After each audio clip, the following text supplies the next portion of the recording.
মাথায় হাত রাখ। বল, তুই কোথাও যাবি? বলবি না?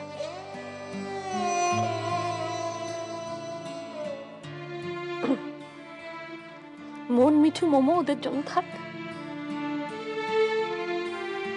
ওরা ওরা তো তোকে ছাড়া থাকতে পারে না, ওদের জন্য অন্তত থাক। আমার বোন হয়ে তোকে থাকতে হবে না রে। বৌদি ভাই, বৌদি ভাই, আমি তোমার কাছেই থাকবো,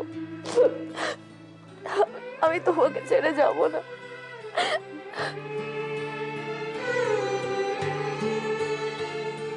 বিয়ে থার ব্যাপার, পছন্দ অপছন্দের ব্যাপার, এইটা কিন্তু পট করে বাইরেটা দেখে কোনো দিন মেনে নেবে না। সব সময় যা দেখবে তার থেকে বেশ পার্সেন্টেজ কেটে রেখে দেবে, বাদ দিয়ে রেখে ভাববে। আর যেগুলো তোমার গুণ বলে মনে হবে সেইগুলো নিয়ে মনে মনে প্রশ্ন করবে যে ঠিক এইরকম তো, ঠিক এরকম তো। তুমি আমাকে সেই মন হিসেবে ঠাউরিয়ে নিতে পারো। হ্যাঁ, আমি যদি তোমার বন্ধু হই। তুমি আমার বন্ধু হবে দাদাই? আমি তো তোর বন্ধুই, তো তুই আমায় জিজ্ঞেস করবি, পরিষ্কার জিজ্ঞেস করবি। কেমন? আমি আজকাল অনেক ছেলেপিলে নানা দিকে ঘুরছে জানিস তো, মুখেই পৃথিবীকে মারছে, হেন করেঙ্গা তেন করেঙ্গা, অমুক করেঙ্গা তমুক করেঙ্গা। অনেক প্রাচীন গ্রিক পণ্ডিত বলেছিল যে জানতে পারলি চোর যদি বুঝতে পারে যে সে চুরি করে একটা খারাপ, অমনি সে ভালো হয়ে গেল। তুমিও ভালো হয়ে গেলে। দাদাই, এসো। বলছিলাম যে এবার তো শানু আর সোহিনীর বিয়ের ডেটটা ফাইনাল। হ্যাঁ, এক্ষুনি এক্ষুনি এক্ষুনি করা দরকার, বাড়িতে বিয়ে থাকা দরকার। ভৌতোষ আঙ্কেল একটা সাজেশন দিয়েছেন, মানে উনি ওনার ডায়েরি দেখে ডেটটা ফিক্স করবেন, সেটাই যদি আমরা। হ্যাঁ, একদম ঠিক।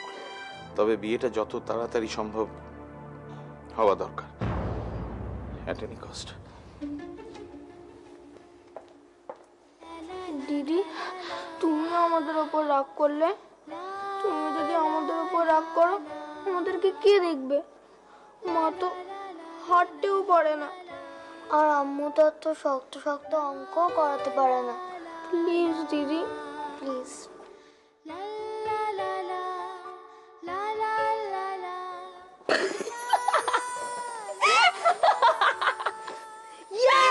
দিদি আমাদের ওপর রাগ করেনি। এই যে বিচ্ছুগুলো, তোমরা এদিকে এসো।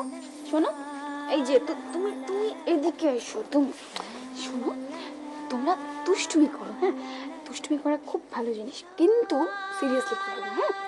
বিচ্ছুগুলো আবার হাসি হচ্ছে। তোকে খুব খুব আদর খাওয়া হয়েছে, হ্যাঁ। বসো পড়তে, বস।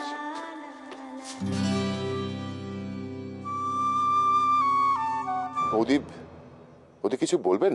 আসলে আসলে কি জানো তো সমর, ওই শানুর বিয়ের ব্যাপার নিয়ে একটু কথা বলার ছিল। জানো তো, লাখ কথা না হলে বিয়ে হয় না। মানে আমার একেবারে মাথাটা খারাপ হয়ে আছে, কিভাবে কি অ্যারেঞ্জ করব, আত্মীয় স্বজনের নেমন্তন্ন লিস্ট তৈরি করা, কেনা কাটা কিভাবে গোছাবো, আমি কিছু ভেবেই পাচ্ছি না আসলে। বৌদি, হ্যাঁ, আপনি কোনো চিন্তা করবেন না, মাধবী আছে, আমি আছি, একদম চিন্তা করবেন না। হ্যাঁ, সে তো আমি জানি ভাই, তোমরা আছো, আর সেজন্যই তো আমার নিশ্চিন্ত হয়ে আছি আমি। আমি আর নন্দিনীটাকে খুঁজে পাচ্ছি না, আমি যে কি করি। আমি আসছি সমর। তোমাকে কিচ্ছু পারতে হবে না, আমাকে যে যা খুশি বলুক, যে যা খুশি করুক আমার সাথে, তোমাকে কিচ্ছু পারতে হবে না, কিচ্ছু করতে হবে না আমার জন্য। যাও, তোমাকে তোমাকে